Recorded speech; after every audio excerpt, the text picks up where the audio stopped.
탱크 그림을 구분하는 프로그램을 이런 방식으로 짤 수가 없다는 거예요. 그게 가능해진 이유 중 하나는 그 반도체 쪽의 발전 때문인 거죠. 원래 인텔이 차지하고 있던 그 프로그래밍 쪽에 이 엔비디아 기반의 프로그램이 한번 펀치를 뚫은 거야.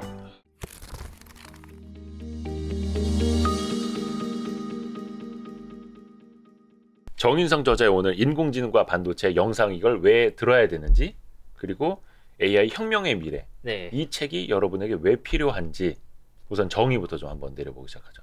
일단 이 책을 봐야 되는 제일 중요한 이유는 네. 우리가 어떤 기술을 한마디로 말하지 않고 새로운, 그러니까 진짜 큰 기술이 잘 되는 거를 알려면 미리 네. 다른 그 연관 기술과 관계를 알아야 되기 때문에 그래요. 연관 기술과의 관계. 네, 그래서 인공지능의 역사를 보면서 그 자리에서 반도체가 끼어 들어옴으로써 뭐가 어떻게 바뀌었고, 달리 말하면 좀 반도체가 다른 기술과 만나서 어떻게 새로운 세상을 열었는지, 이런 걸 보면서 미래에 또 케미가 맞는 기술들을 찾아내는 인사이트를 얻는 게 목적이죠. 그러니까 어떤 기술의 만남, 네. 기술 간의 관계. 그렇죠. 오늘 아마 이 이야기도 많이 하게 될 것 같습니다. 네, 맞습니다.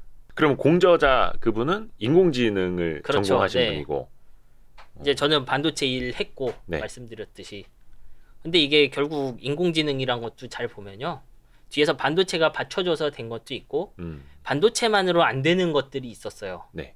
그러니까 요 두 개가 어느 순간 딱 맞아 떨어지면서 갑자기 이제 엔비디아 같은 회사도 확 크고, 그리고 인공지능 사실상 우리가 그 알파고로 알게 된 예. 구글 같은 회사들도 같이 쭉 커 나간 거거든요. 이제 그런 과정을 보면서 이 기술과 기술이 어떤 관계를 갖고 있구나. 그러면 이제 어떻게 보면 철옹성 같은 엔비디아는 좀 나아가 보면 이제 어떤 곳이 비어 있구나, 이런 걸 좀 이해할 수가 있거든요. 네. 결국 우리 목적이 좀 미래를 알고 싶은 거잖아요. 네, 네. 뭐 예를 들면 제가 어딘가 취업하고 싶은 미래에 잘 될 기술 알고 싶은 것이고, 뭐 예를 들면 투자자면은 그 수많은 인공지능 쪽 기술 중에 잘 될 거를 투자하고 싶고 그런 네. 거잖아요. 그런 거에 어떤 좀 길잡이 같은 게 될 수 있도록 기술이 어떻게 만나서 새로운 걸 해냈는가, 이제 이런 걸 좀 쓰고 싶었습니다. 그러니까 대략적으로 인공지능이 뭐다라는 것들을 많이 들어봐서 알 텐데, 네. 이게 조금만 더 깊이 들어가면 굉장히 어려워지더라고요. 사실 인공지능이란 표현은요, 되게 그 두루뭉술하고 커요. 네. 우리 그 몇십 년 전에 하던, 뭐 십몇 년 전 스타크래프트에 있는 인공지능 대전도 인공지능이죠, 표현상. 근데 우리 거기서 아무런 감명도 느끼지 않죠. 그냥 프로그래밍 되어 있는 거. 네, 그것도 인공지능이에요. 예. 지능이라고 부르면 인공지능인 거죠. 그러니까 우리가 그 용어에만 매달려서는 뭔가 잘 보이지 않아요. 지금의 인공지능이 뭔지 봐야 되고, 네. 그것이 왜 이루어졌는지를 알아야 되는 거죠. 아하. 그래서 뭐가 이제 해결됐는지 한번 보고 어떤 스텝으로 이게 올라왔는지 좀 설명을 하고 싶은 거예요. 좋습니다. 그래서 오늘 그 정인성 저자와의 이야기는 이 AI 혁명의 미래, 네. 이 책도 좋고, 어떻게 보면 오늘 강의를 듣고 이 책을 보면은 훨씬 더 이해가 쉽도록, 네네. 이렇게 해서 우리가 AI 반도체, 그렇죠. 인공지능의 미래에 대해서 조금 ABC부터 그렇죠. 한번 좀 배워가 볼까요? 일단 어디부터 시작을 하면 좋을까요? 일단 뭐 첫 부분, 이제 네. 책의 모든 부분은 다룰 수 없으니까 네네네. 사실 딱 과거에 어떤 일들이 있어서 이제 인공지능이 이렇게 떠올랐는지 보고, 그 다음에 지금의 인공지능 기술이 왜 뭔가를 해결을 못하는지, 그래서 해결 안 되는 곳을 어떤 반도체들로 해결하려고 하는지, 이렇게 가보려고 합니다. 좋습니다. 네. 뭐 이제 앞부분에서 설명드릴 부분은 되게 간단해요. 일단 우리가 이제 어떤 인공지능을 설명하려면 네. 그 반대편에 있는 것들, 일반적인 프로그램인데요. 이 경우에 우리가 왜 그런 프로그램을 지금까지 만들어 왔는가, 정확히 컴퓨터 프로그램이 어떻게 우리에게 이익을 줬는가를 봐야 돼요. 그 다음에는 정확하게 왜 과거의 프로그램만으로는 부족했나, 그리고 그거를 어떻게 해결하려고 했는가, 누가 도와줬는가, 이런 것들을 좀 살펴볼 거예요. 여기서. 네. 이제 인공지능의 시대에 놓고 관계라는 표현을 썼는데요. 네. 이 관계를 항상 집중을 하셔야 돼요, 기술은.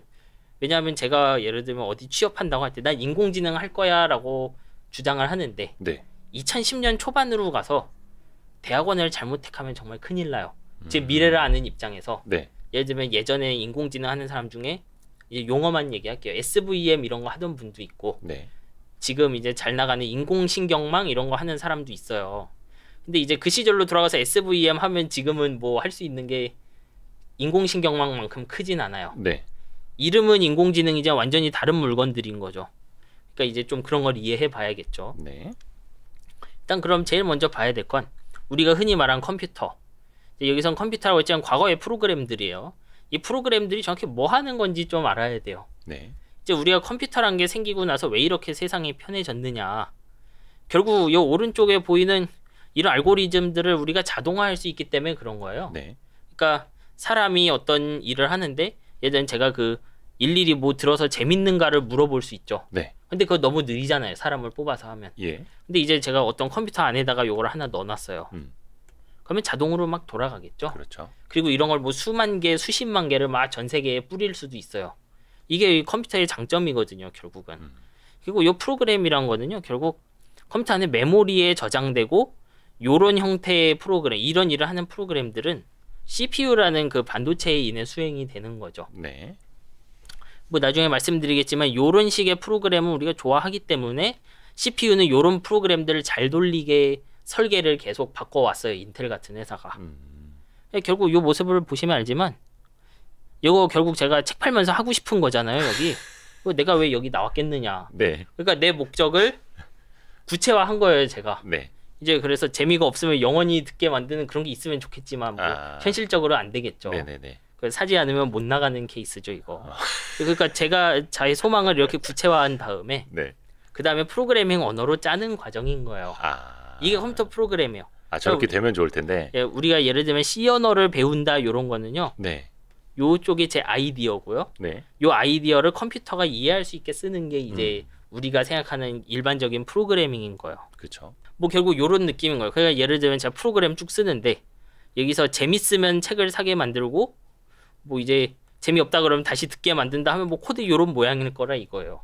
저게 C 언어로 저렇게 구현을 아니 이건 해놓으면 파이썬. 파이썬으로. 네, 뭐 말이 안 되는 코드인데 강의가 재밌는가가 트루면 사라 뭐 이런 식으로 쓰여 있는 거죠. 네. 뭐 이런 걸 계속 구체화하는 것이죠. 이제 프로그램 쓴다는 건. 그래서 우리가 이런 실제로 프로그램을 쓸 땐 논리적으로 요 왼쪽이 빈틈없이 계획이 되어 있어야 되고 네. 그 다음에 요 코드를 틀리게 짜면 안 돼요. 예를 들면 제가 왼쪽 걸 만들고 싶은데 요거를 이제 false, 거짓. 강의가 재미없으면 사라 이렇게 쓰면은 왼쪽이 내 의도인데 원하는 대로 되지 않은 거죠. 네. 이 두 가지가 이제 우리가 일반적인 프로그램 뭐 네. 지금도 많이 짜고 있는데 그런 거 짤 때 중요하게 생각하는 것들이에요. 이걸로 세상이 다 되면 좋은데 이게 세상이 좀 해결이 안 되는 게 있다는 거예요. 문제는 네. 뭐냐? 이제 컴퓨터 프로그램에 한계가 있어요. 근데 앞에 부분이 되게 좀 그 명확해 보이지만 네. 우리 이거 요즘 잘 팔리는 그 흑표전차죠. 이 사진 보시면 예. 1번 사진 탱크 맞죠? 네. 누가 봐도. 2번 사진도 탱크죠. 네. 3번 사진도 탱크죠. 예. 뭐 엄청 많이 가려놨는데 탱크예요, 이거. 이거 어떻게 알아낸 걸까요, 사람이? 이미지를 전체적으로 생각을 하게 되죠. 조합을 해서 사람은. 그렇죠. 네. 예를 들면 제가 지금 물어보면요. 뭐 주포가 있고 여기 포죠. 이 궤도, 요 바퀴가 있고 네. 뭐 좀 뭐 튼튼하게 뭐 이거 옳은 표현은 아닌데 이런 특징들을 보고 탱크라고 말했다라고 할 건데 네. 실제로는 이것도 인간이 뒤에 가서 갖다 붙인 거예요. 뭐 나중에 저걸 보고 탱크라고 또 배웠으니까. 그렇죠. 예. 우리 마음속에 사실 탱크스러움이 있어요. 그냥 이렇게 어린애한테 우리가 탱크 구분하는 법 가르칠 때 탱크를 보려면 먼저 포의 길이를 보고 뭐 이렇게 가르치지 않아요. 그렇죠. 인간은 그렇게 배우지 않죠. 그렇죠. 달리 말하면 제가 탱크 그림을 구분하는 프로그램을 이런 방식으로 짤 수가 없다는 거예요. 하나하나 뭐 포시는 어떻게 생겼고 궤도는 어떻게 생겨야 탱크고 그렇죠. 하나하나 넣기가 어렵다. 네, 요 안에 그 탱크를 구분하는 기준을 잔뜩 넣을 수 있냐는 거예요. 우리가 넣지를 못한다는 거예요. 왜냐, 잘 모르거든요. 저도. 그 제가 이제 Y 스트릿을 보면은 이제 막 출연자가 나오잖아요. 네. 같은 출연자인지 막 확인을 해보래요. 네. 그 사람 얼굴을 우린 구분할 수 있어요. 같은 사람이구나. 근데 어떻게 구분해인지는 솔직히 잘 모르잖아요. 우리가 이 왼쪽에 이런 순서도를 못 그리면요. 네. 이런 프로그램은 짤 수가 없어요. 못 짜죠. 왜냐하면 어떻게 구분해인지 나도 설명을 못 하겠는데 어떻게 코드로 만들어내겠어요. 그걸. 구분 자체부터. 예. 그러니까 이제 예전에 우리가 짜왔던 프로그램들은 이런 문제가 있는 거야. 이런 걸 잘 못해요. 그래서 뭐가 잘 안 됐었냐 하면 예전에 예를 들면 안면 인식 이런 게 되게 잘 안 됐다고요. 과거에도. 예. 왜냐? 인간이 어떻게 사람 얼굴 구분하는지 잘 모르니까 프로그램에 집어넣을 수가 없었던 거죠. 근데 이제 지금은 뭐 쓰시는 분들 많은데 뭐 카카오페이 같은 걸로 간편 결제할 때 안면 인식을 해서 결제가 돼버리고 뭐 이런 것도 일상화되어 있고. 그렇죠. 화면 열리는 거 마찬가지고. 이제 그게 되어야 했기 때문에 그게 되면 엄청 편하기 때문에 네. 지금 인공지능 기술이 중요해진 거죠. 그러니까 앞에서 나왔던 순서도 기반으로는 뭔가를 할 수가 없는 거예요. 네. 안 되는 거죠. 네. 짜는 법 모르니까. 자, 그러니까 이런 걸 하고 싶었던 거예요. 실제로는. 프로그램을 짤 때 쉽게 말하면 좀 말로 설명하기 힘든 것을 네. 그 인간이 그 알고리즘 짜지 코드 만들지 않고 되게 만들고 싶었던 거예요. 예를 들면 앞에 있는 요런 거 버튼을 누르면 불이 켜진다. 이런 건 명백하잖아요. 그렇죠. 이런 건 짤 수 있어요. 근데 아이가 혼자 있으면 자동으로 신고해라. 뭐 이거 되게 쉬워 보이는데 잘 보면 아이라는 거는 사진으로 어떻게 구분할 거고 네. 뭐 길이 이런 거 얘기하겠지만 그런 거 뭐 애 키 이런 거 막 넣으면 잘 안 돼요 현실적으로. 그리고 혼자인 건 뭐 시간을 얼마 해야 되고 잘 모르겠잖아요. 네. 그런 것들은 프로그램이 잘 되지 않는 거예요 기존 방식으로는. 근데 이런 것이 되면은 굉장히 밸류가 있겠죠. 그래서 이런 것들을 하고 싶었던 거예요. 결과적으로는 그래서 우리 스스로 진화하는 프로그램을 만들고 싶었던 거예요. 예를 들면 이런 거예요. 아이가 혼자면 자동으로 신고해요. 네. 그래서 내가 아이 사진을 막 넣었고 그 아이를 구분할 수 있게 해놨어요. 네. 근데 이제 구분 안 되는 애가 생겼어요. 네. 그럼 데이터를 새로 넣어주면 그 애도 구분할 수 있고 그러면 좋겠는 거예요. 네. 내가 요 코드는 두고 막 데이터만 이걸 바꾸면 그래 되는 거죠. 이제 그런 걸 좀 더 쉽게 해보면 이제 내가 동물을 골라내는 프로그램을 한번 떠올려 볼게요. 네. 처음에는 개랑 소랑 고양이를 구분하는 거야 이제 이 예. 프로그램으로 어떻게 만들던지. 그러면 이제 개, 소, 고양이를 구분하는데 나중에 코끼리도 구분하고 싶어요. 그러면 어떻게 할 거냐 이거죠. 그게 처음에는 일종의 수작업으로 개 사진을 막 넣고 이거는 개 이렇게 다 막 마킹을 하고 네, 나중에 고양이 사진 막 수천만 개 막 해놓고 고양이 해서 이걸 학습하도록 한다는 거 아니었나요? 그렇게 만들고 싶은 거죠. 네. 그러니까 쉽게 말하면 제가 개, 소, 고양이 구분하는 프로그램에서 개의 특징 골라내고 소의 특징 골라내고 할 수 있는데 나중에 새로운 동물 생기면 또 코끼리 특징을 막 이렇게 프로그램으로 넣어줘야 되잖아요. 네.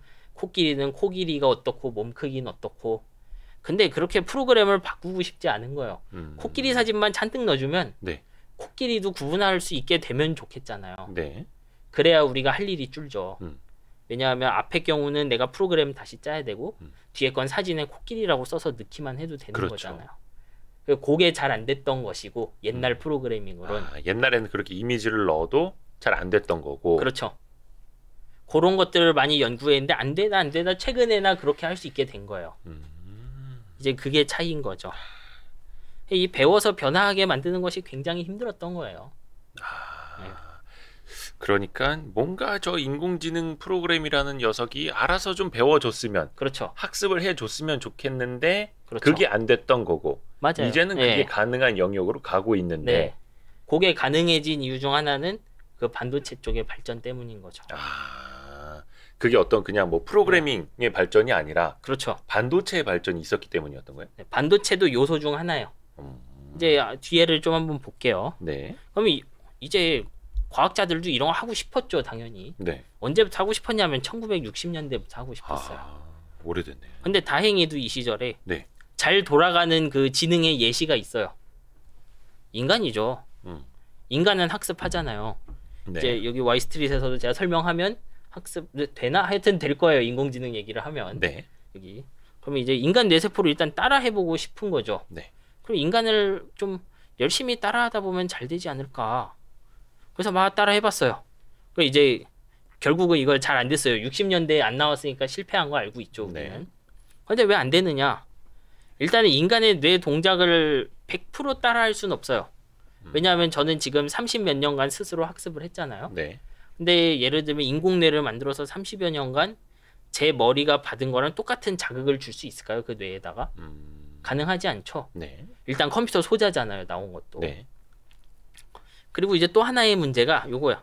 인간 신경세포는 뭐 수천억 개 단위고 신경과 신경 사이 뭐 연결 이런 식으로 연결되는 거예요. 이런 건 수십조, 막 100조 개 단위로 나와요. 연결이. 네. 근데 이걸 1960년대 컴퓨터로 이거를 시뮬레이션 할 수 있느냐? 안 된다는 거예요. 그러니까 요거를 요약해 보면은 60년대에 왜 이게 실패를 했느냐. 네. 결론은 이제 인간의 뇌를 그대로 따라할 수도 없고 네. 그래서도 안 되고요. 그래서 새로운 이론적 돌파가 있어야 되고요. 여기. 그리고 여기는 그 연산 능력이 있어야 돼요. 네. 요 두 개가 없었기 때문에 처음에 인간 신경을 따라하는 건 실패한 거죠. 그래서 과학자들도 가만히 있지 않고 인간을 그대로 따라할 수 없으니까 좀 대안적인 인공지능을 한번 만들어봐요. 대안적인 인공지능. 예.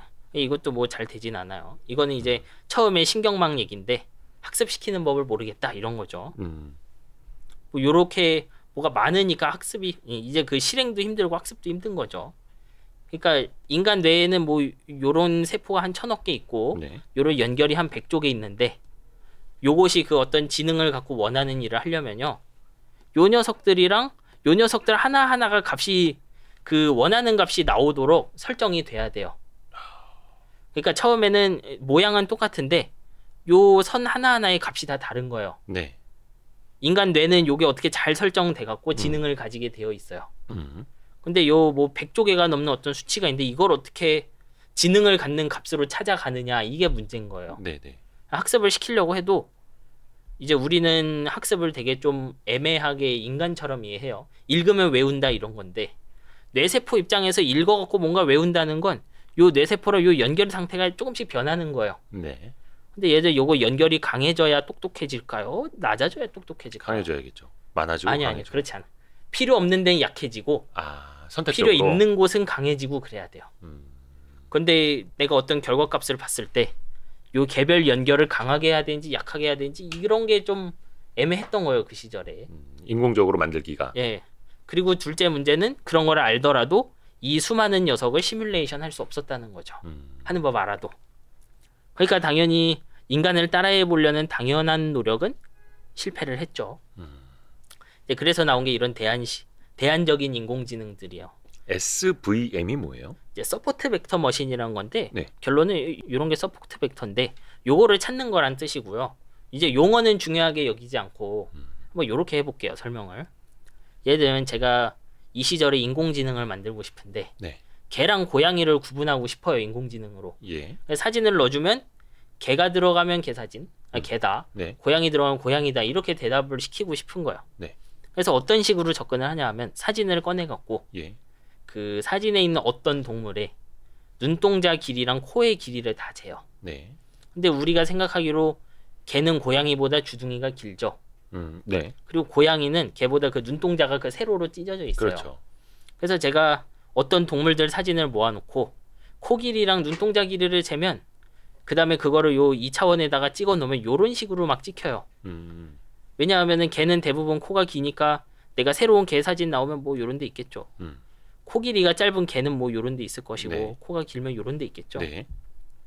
그래서 제가 고양이 사진만 모아놓으면 눈동자가 대체로 기니까 요런 데 고양이가 찍힐 거라고요. 네. 네. 네. 이제 요런 식으로 점을 다 찍어놔요. 예.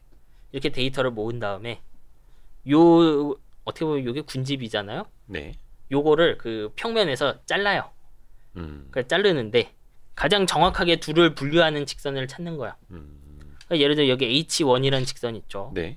그럼 얘는 왼쪽에는 확실히 개만 있는데 요 오른쪽에는 고양이랑 개가 같이 있죠. 섞여 있을 수 있고. 요 직선은 안 좋은 직선이에요. 네. 그러니까. 그러니까 예를 들어 여기서 끝으로 H3라는 직선 있죠. 네. 요거는 제가 그림 왼쪽에 개 사진만 잔뜩 있고 오른쪽만 이렇게 보면은 고양이 사진만 찍혀 있죠. 네. 그러면 이게 학습이라는 거예요. 이 사람들은. 이게 인공지능이란 거예요. 무슨 의미냐? 네. 이제부터 이게 가능해져요. 여기서. 이제부터 제가 요 직선을 찾았다고 하면요. 네. 이제 추론이랑 학습이 다 가능해져요. 이제부터. 추론과 학습이 가능해진다. 학습이라는 거는 인공지능이 자기 행동을 바꾸는 거고 추론이라는 건 들어왔을 때 그게 개인지 고양인지 찾는 거잖아요. 예를 들면 제가 사진 하나가 들어오면은 이렇게 하는 거예요. 이제 요 직선을 가만히 두고 네. 새 사진이 들어왔을 때 코랑 눈동자의 길이를 재요. 이 동물이 뭔지 몰라도. 네. 그걸 찍었더니 여기에 새 사진이 찍힌 거죠. 예. 그러면 이 동물은 고양이란 뜻인 거예요. 그리고 만약 내가 길이를 쟀는데 여기에 찍혔다. 네. 코랑 눈동자랑. 그러면 그 사진은 개다. 이렇게 대답을 하라는 거예요. 그렇죠. 이게 인공지능 같잖아요. 좀. 예. 그럼 학습은 어떻게 하면 되느냐. 학습도 여기서 개념이 생겨요. 예를 들면 제가 사진을 한 2배 모았더니 네. 지금은 직선이 요래인데 개 사진이 여기로 막 잔뜩 찍힌 거예요. 이쪽에. 네네네. 그러면 제가 직선을 조금 이로 바꾸겠죠. 음. 왜냐하면 이쪽에 개가 잔뜩 있으니까. 너무 몰려 있으니까. 네. 네. 요 직선보다 요 직선이 좀 더 잘 나누잖아요. 네. 이쪽을. 요 직선이 이렇게 생기면 이제부터는 예를 들면 옛날에 예. 요 H3 있던 기준에서 음. 제가 동물이 여기 찍혔다 그러면 요 개라고 얘기했겠죠. 음. 근데 직선이 이동하면은 요 고양이가 돼요. 이제부터. 저게 더 정확해졌다는 뜻인가요? 어떻게 되는 거예요? 아니, 정확한지는 몰라요. 데이터가 늘어서 행동이 변했잖아요. 네네네. 왜냐하면 우리가 지금 찍혀 있는 요 점들을 가지고 요 직선을 구한 거예요. 네. 요 직선은 뭐냐 하면 지금 찍혀 있는 요 둘 있죠. 네. 얘네를 정확하게 나누는 직선. 지금 있는 점에서. 네. 근데 제가 여기 점을 추가하면 요 직선 위치가 좀씩 변하잖아요. 요거. 왜냐하면 개수가 많은데 일단 개가 요쪽에 막 찍히면 개가 요런 개 사진을 계속 모아보니까 이런 데 찍혔어요. 새로운 종도 없고. 네. 그러면 직선이 이 방향으로 누워줘야 되잖아요. 이렇게. 네. 왜냐하면 개가 위쪽으로 생겼으니까. 아. 그러면 제 판단이 바뀌어요. 이걸로 인해서. 아. 너무 어렵나 이거? 아니요. 그러니까 어떻게 표본들이 어떻게 쌓이고 네. 그 분포가 어디로 많이 쌓이느냐에 따라서 기준이 달라질 수 있는. 예, 기준이 그건 누군가 인간이 딱 선을 긋는 게 아니라 그렇죠. 스스로 변했잖아요. 스스로가 변하는. 네. 아. 이거 보면 아까 말한 거랑 맞잖아요. 지금 개, 고양이라는 사진 개수만 변했는데 네. 판단의 기준이 달라진 거예요. 그러니까 예를 들면 옛날 인공지능이면 요 지점에 있는 고양이라고 했을 텐데 네네. 지금은 개라고 얘기를 하겠죠. 이거. 이게 그러니까 인공지능이란 거예요. 이 시절에. 딱 인공지능의 첫 개념. 네, 딱 그 개념에 맞죠. 데이터만 넣었더니 행동이 변했고요. 그 데이터만 넣어줘도 변하고요. 여기 한 몇 년도 즈음에 80년도, 90년도. 아 이게 8, 90년대 이런 식으로 했다. 예. 근데 여기 문제가 있어요, 사실. 예. 이렇게 해서 학습 추론의 개념도 되고 다 잘 되는 것 같지만 이제 한번 이게 문제예요. 근데 제가 앞에서 이거 말할 때는 자연스럽게 요 2개를 기준으로 했다고 했어요. 예. 이 2개 기준은 누가 정하는 거예요? 사람이 정했죠. 처음에는. 예. 근데 이 기준을 지금 봤던 인공지능이 스스로 만들어낼 수 있어요? 이건 요 코의 길이랑 눈동자의 길쭉함 재라는 건 제가 정한 거예요. 네네네네. 그쵸 그쵸. 그러면 이제 문제가 생겨요. 이 프로그램 너무 좋아. 근데 나는 개랑 물고기를 구분하고 싶어라고 누군가 찾아온 거예요. 네네네. 개랑 물고기는 뭘로 구분할 거예요? 그 기준을 또 만들어줘야 하는. 또 만들어야 되죠. 그때. 네. 심지어 그 기준이 정확하다는 보장이 있어요, 여기? 정말 개와 물고기를 구분할 때 이 기준이면 다 되는 거예요? 그런 걸 전혀 알 수가 없죠, 우리가. 네. 기준을 그런 거 계속 찾다 보면은 끝이 없어요. 역시 너저분해지는 거예요, 프로그램이. 네네네. 그러다가 전 세계의 모든 동물을 구분하게 해줘 그럼 못하는 거죠, 역시. 왜냐, 이 기준도 인간이 넣어버렸거든요. 심지어는 우리가 이 기준을 명확히 안다 그래도 네. 그 우리가 눈동자 길이랑 귀의 길이 이런 걸 정확히 잴 수가 없다는 문제가 있어요. 그것도 프로그램으로 재야 되죠. 근데 이제 걔가 약간 갸웃하고 있는 모습, 뒷모습만 찍힌 경우 멀리 있는 게 가까이 있는 게 이런 거 있는데 네. 어떻게 그런 거 귀 길이를 전부 재냐 이거예요. 그러니까 이 중요한 수치들을 골라낼 수도 없고요. 골라낸다고 해도 제대로 측정도 할 수 없는 거예요. 네. 그래서 이것도 잘 되지 않았어요. 진짜 의미의 인공지능으로. 그래서 또 한 번 이제 인공신경망 하다 안 되고 요 SVM이란 거 하다가 안 돼갖고 또 한참 고생을 해요. 과학자들이. 이제 한편 여기 인공지능이 열심히 힘들어하던 동안 네. 이제 반도체 회사 중 하나 설계 회사 엔비디아가 이제 그래픽 카드 쪽에서 약진을 하기 시작해요. 이 그래픽 카드라는 거는 옛날 컴퓨터는 원래 우리가 화면을 표시할 때 CPU가 다 처리를 해줬어요. 네. 근데 화면에는 픽셀 그 점이 수백만 개씩 찍히잖아요. 근데 이게 CPU가 그런 걸 잘 못해요. CPU는 이제 아까 말한 것처럼 A 하면 B 해라 이런 프로그램을 잘 처리하지. 네. 숫자를 한 10,000개 정도 동시에 처리해라 이런 걸 잘 못해요. 그렇다 보니까 이제 모니터의 화면 표시를 위해서 그 수만 개 숫자를 동시에 연산할 수 있는 그런 반도체가 이제 점점 자리를 차지하기 네. 시작해요. 이제 그런 것을 우리가 당시에는 VGA라고 불렀어요. 이제 VGA 카드란 게 이제 유행하기 시작했고 네. 이제 그런 데에서 자리를 차지한 것이 바로 엔비디아예요. 여기 말한. 지금은 이제 GPU라고 부르고 앞에 제네럴 퍼포스부터 GPGPU라고 하는데 네. 시작은 그 VGA 모니터 표식이죠. 여기에서 출발을 한 거예요. 그래서 엔비디아는 이제 그 3DFX 이런 회사를 제끼면서 드디어 시장을 크게 차지해요. 근데 이제 시장 하나를 다 차지하면 여기 가득 찬 거잖아요. 네. 아마 그래서 계속 새로운 시장을 찾아다녔을 거예요. 네. 모든 기업이 그렇듯이. 그래서 엔비디아는 이제 요런 걸 잘합니다. 쉽게 말하면. 이게 그 CPU랑 그 GPU의 차이인데 네. 우리가 흔히 말하는 프로그램은 CPU에서 돌고 지금 인공지능 그리고 과거의 그 화면 표시는 GPU라는 거에서 도는데 요런 구조예요. 하는 일이. CPU가 잘하는 거는 이런 조건이 많은 거. A 하면 B 하고 뭐 추우면 옷을 입어라 이런 식으로 된 프로그램을 잘하고 뭔가 막 이어지는 연산. 그렇죠. 네. 조건에 따라서 가는 길이 다른 애들. 네. 근데 이제 GPU, VGA가 잘하는 건 요런 거예요. 숫자가 한 여기 10,000개쯤 있는데 네. 전부 2를 곱한 다음 1을 빼라 이런 것들을 잘해요. 한꺼번에. 예, 요 조건이 없죠. 네. 조건이 없는데 양이 많죠. 요런 게 그 엔비디아의 그래픽 카드 그렇죠. GPU가 잘하는 일들인 거예요. 네. 왜 그러냐? CPU는 이런 데다가 전력을 많이 써서 그렇다. 뭐 이거 이해하실 필요는 없고.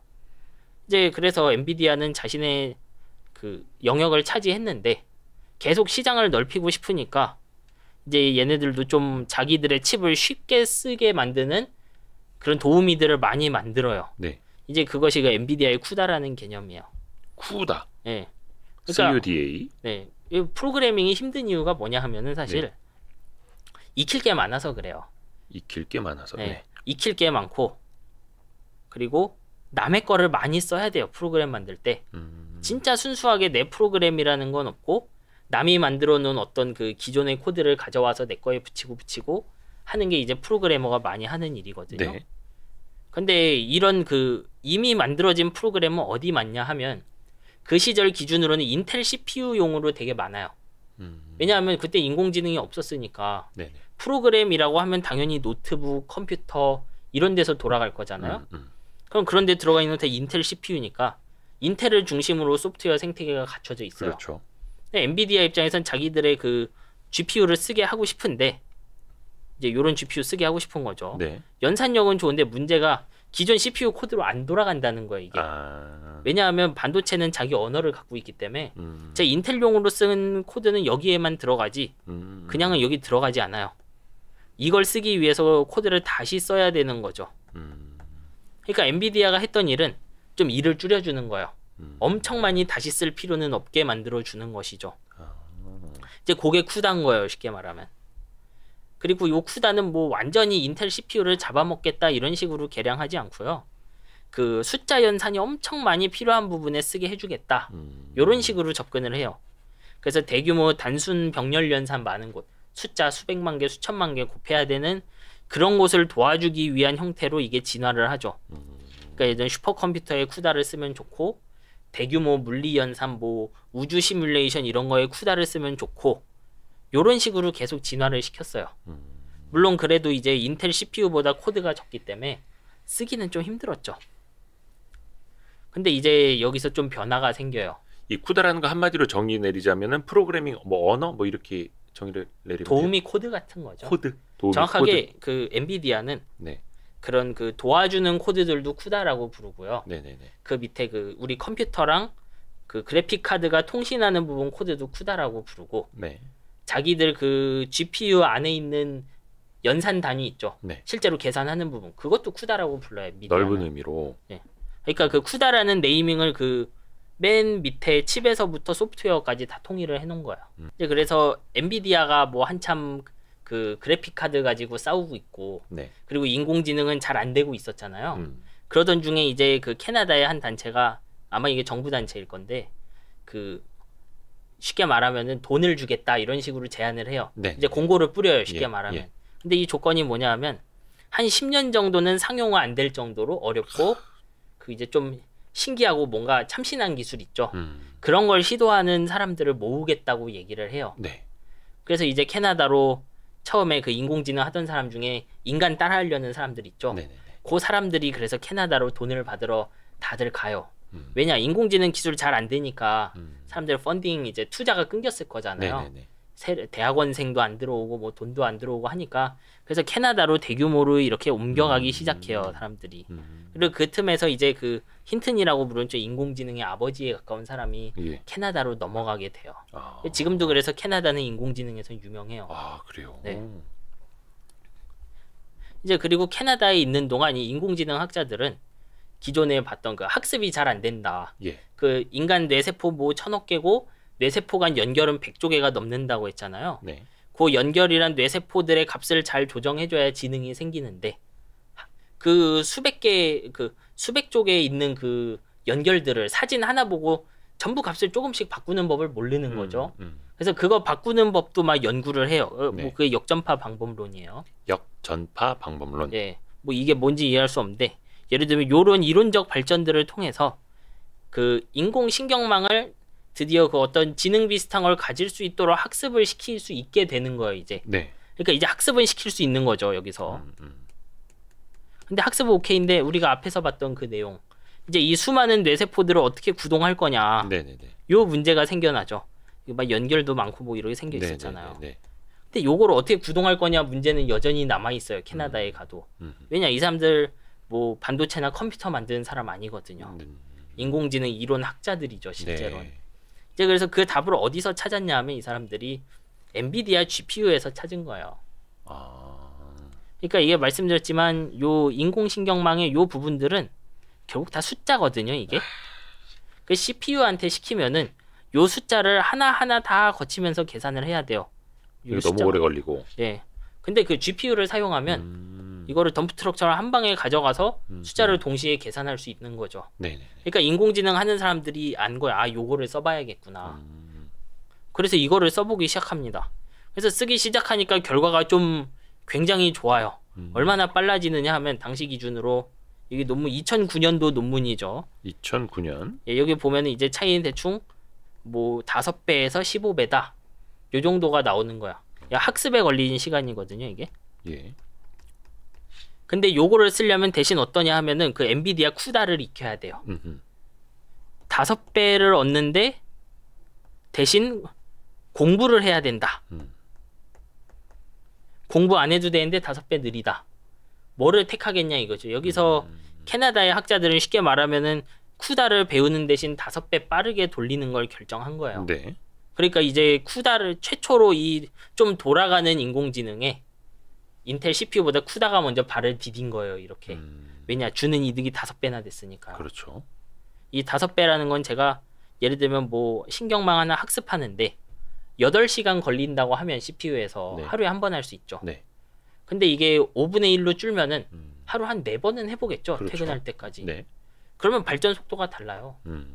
끝까지 가서 이거를 상업화했을 때 프로그램 하나 만드는데 학습하는데 6개월 걸리기 1개월로 주는 거잖아요. 그렇죠. 이거.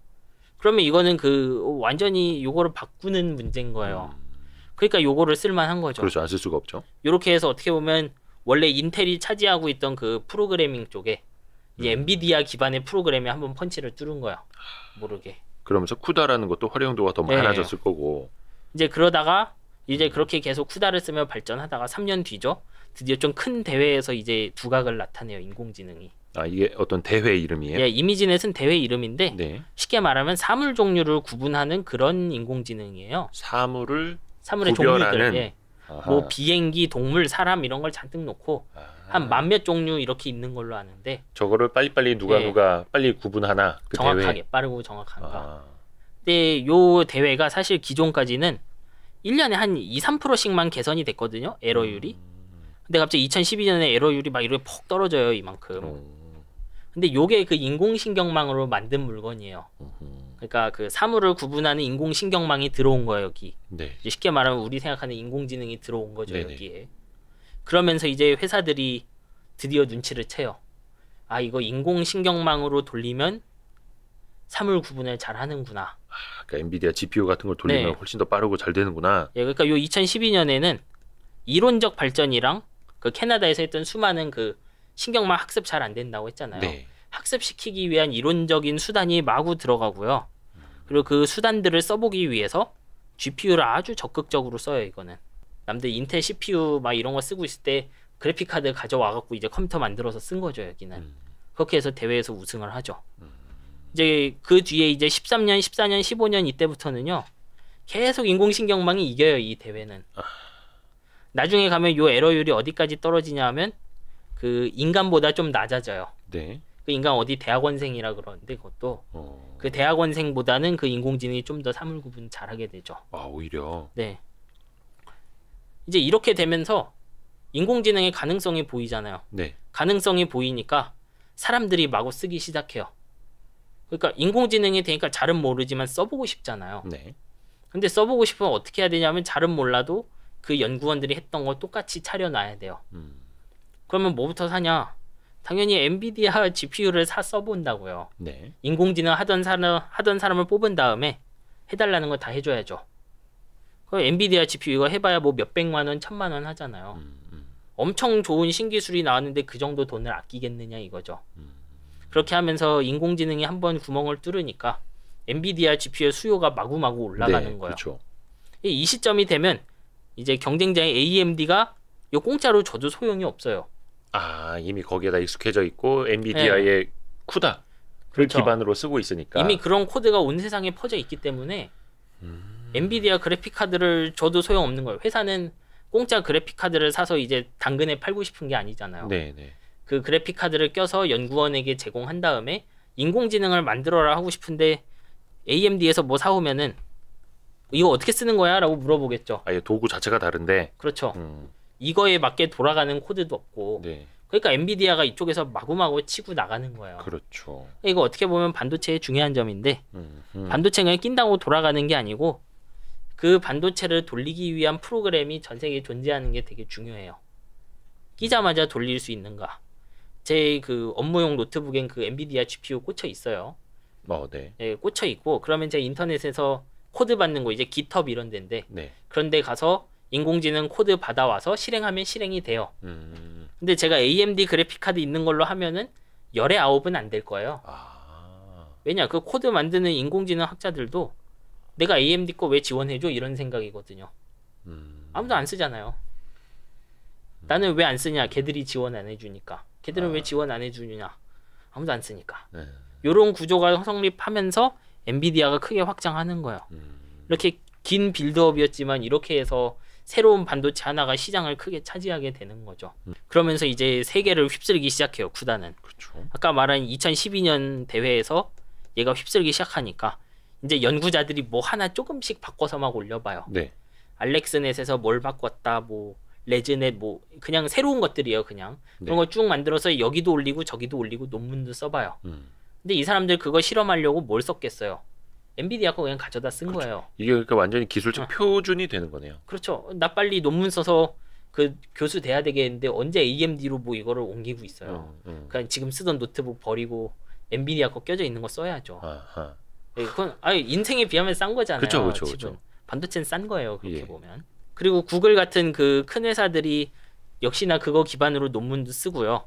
그리고 계속 이제 해외 취업하려고 막 그 코드 올린 걸로 별 받으려고 사람들이 이제 막 GitHub 같은데 코드 올리니까 점점 그 사용성이 올라가요. 일종의 생태계가 만들어진 거네요. 그렇죠. 그리고 요 모든 걸 하기 위해선 엔비디아 GPU만 있으면 돼요. 나는. 그러네. 그럼 별로 가격 안 하는 거죠. 그러니까 이제 이런 닭과 달걀 문제가 여기 나오는 거야. 네가 쓰니 내가 쓰고, 내가 쓰니 너도 쓰는 거고. 예. 이렇게 해서 그 기존의 컴퓨터 프로그램과는 완전히 다른 새로운 프로그램들이 생겨난 거예요. 인공신경망 기반으로. 자, 요 왼쪽은 뭐냐 하면요. 네. 그 토치라고 파이토치라고 돼 있죠. 네. 그 메타에서 만들었던 그 인공지능 하려면 깔아야 되는 거예요. 그러니까 그쪽 기반으로 인공지능 만들면 요거 깔아서 쓰거든요. 네. 그러니까 예를 들면 제가 맥 쓰고 있으면 여기서 맥 택하고요. 네. 리눅스면 리눅스 택하고 윈도우면 윈도우 택하고 요런 식이요. 깔 때 내 사양을 눌러갖고 깔아요. OS부터. 근데 잘 보면 여기 ROCm이라고 있죠. 네. 이거 AMD 그래픽 카드예요. 이게. 윈도우를 쓰고 있으면 ROCm 설치 안 해줘요. 아. 그래서 제가 윈도우 컴퓨터로 인공지능 하고 싶으면요. 쿠다밖에 없어요. 저렇게 세팅을 해야만 하는. 네. 그래서 제가 정말 가볍게 인공지능 잠깐 찍먹해볼까 하는데 네. 깔려있는 게 AMD 카드면 안 깔아주는 거예요. 얘는. 지원이 안 되니까. 예, 메타가 지원 안 해주는 거예요. 이거는. 이런 게 이제 생태계인 거예요, 쉽게 말하면. 네. 이제 제가 이거를 정말 쓰고 싶으면 아주 많이 삽질을 해야 돼요. 잘 안 되겠죠, 일반적으로. 그리고 오른쪽은 이제 그 돌아다니는 인공지능 코드인데 네. 이거를 그냥 받아서 쓸 수 있어요. 뭐 여기 별은 그 유명함의 척도고요. 누가 만들어 놓은 거. 네, 이거 안면 인식 알고리즘인데 네. 인터넷에 그 아마 이것도 해당하는 논문이 있을 거예요, 여기. 그러니까 요 코드를 받아서 제 컴퓨터에 돌릴 수 있어요. 그러면 안면 인식을 해주는 알고리즘을 받아다 내가 깔아서 쓰면 그걸 바탕으로 내가 새로운 걸 개발할 수 있는 거예요? 할 수도 있고 내 기계에 넣어도 되죠. 내 이거 돈, 컴퓨터에서 돈 내고 쓰는 거죠? 요거는 무료예요, 코드는. 아 그래요? 이렇게 깃허브에 있는 건 대부분 무료죠. 여기 정확하게 들어가 보면은 라이센스가 적혀 있어요. 어디에는 써도 된다.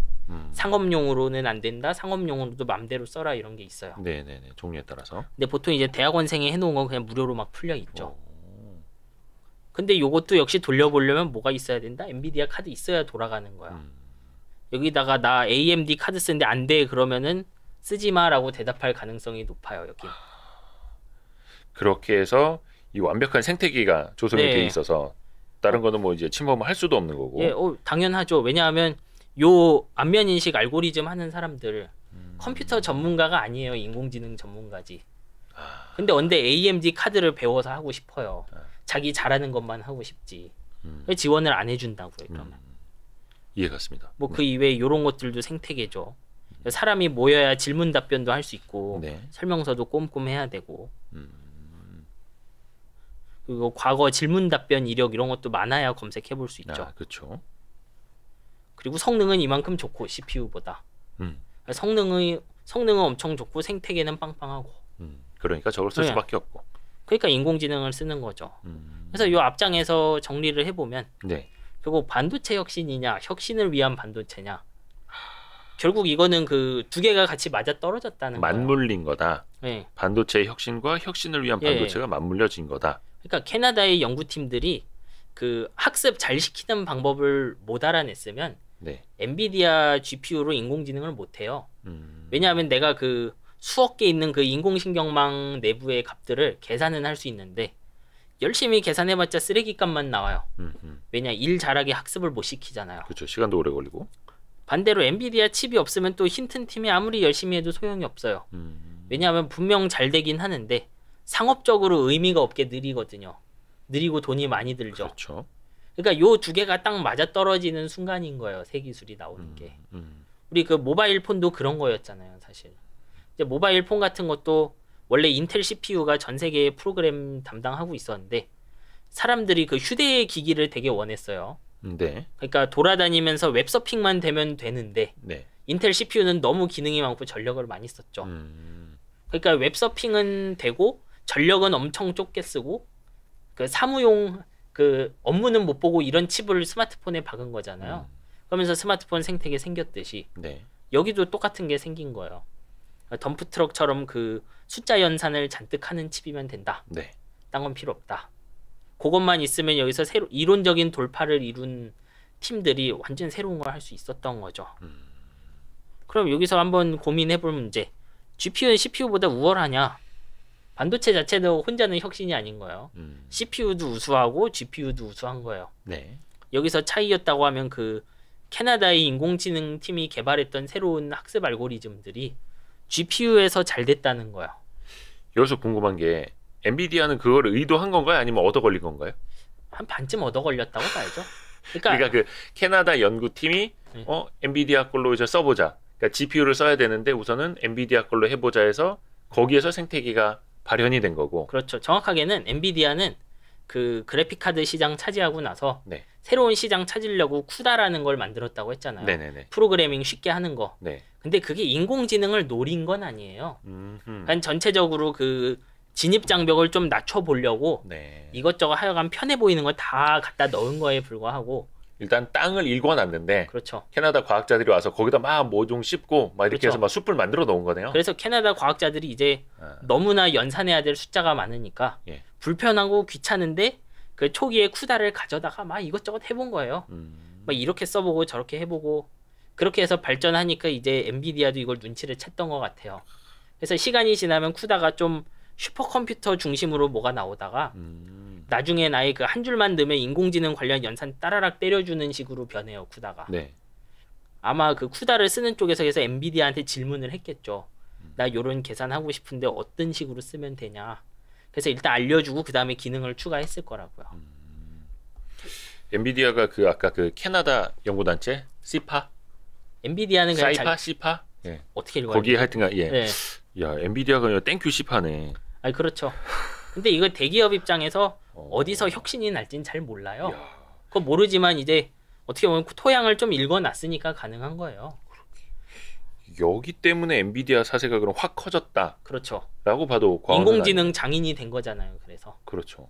엔비디아도 아까 봤던 코드들 보면요. 인공지능 공짜 코드를 잔뜩 뿌려놓고 있어요. 엔비디아도. 아 써라 우리 거 네. 써라. 우리 카드에서만 아마 돌아가겠지만 하여튼 코드는 공짜야 느낌으로 뿌려놨어요. 그 막 뿌려놓고 결국 그거 쓰려면 우리 거 그래픽 그렇죠. 카드를 사야 돼. 그리고 이거 이런 써보고 식으로. 익숙하면 딴 걸 쓸 이유도 없어요. 그렇죠. 사실. 그런 형태인 거죠. 그럼 여기서 요런 것도 한번 고민해보죠. 아까 5배 개선 있었죠. 네. 그러면 그 캐나다 연구팀이 한 1.2배만 개선됐다. 쿠다 썼는데 이러면 썼을까요? 그럼 안 썼겠죠.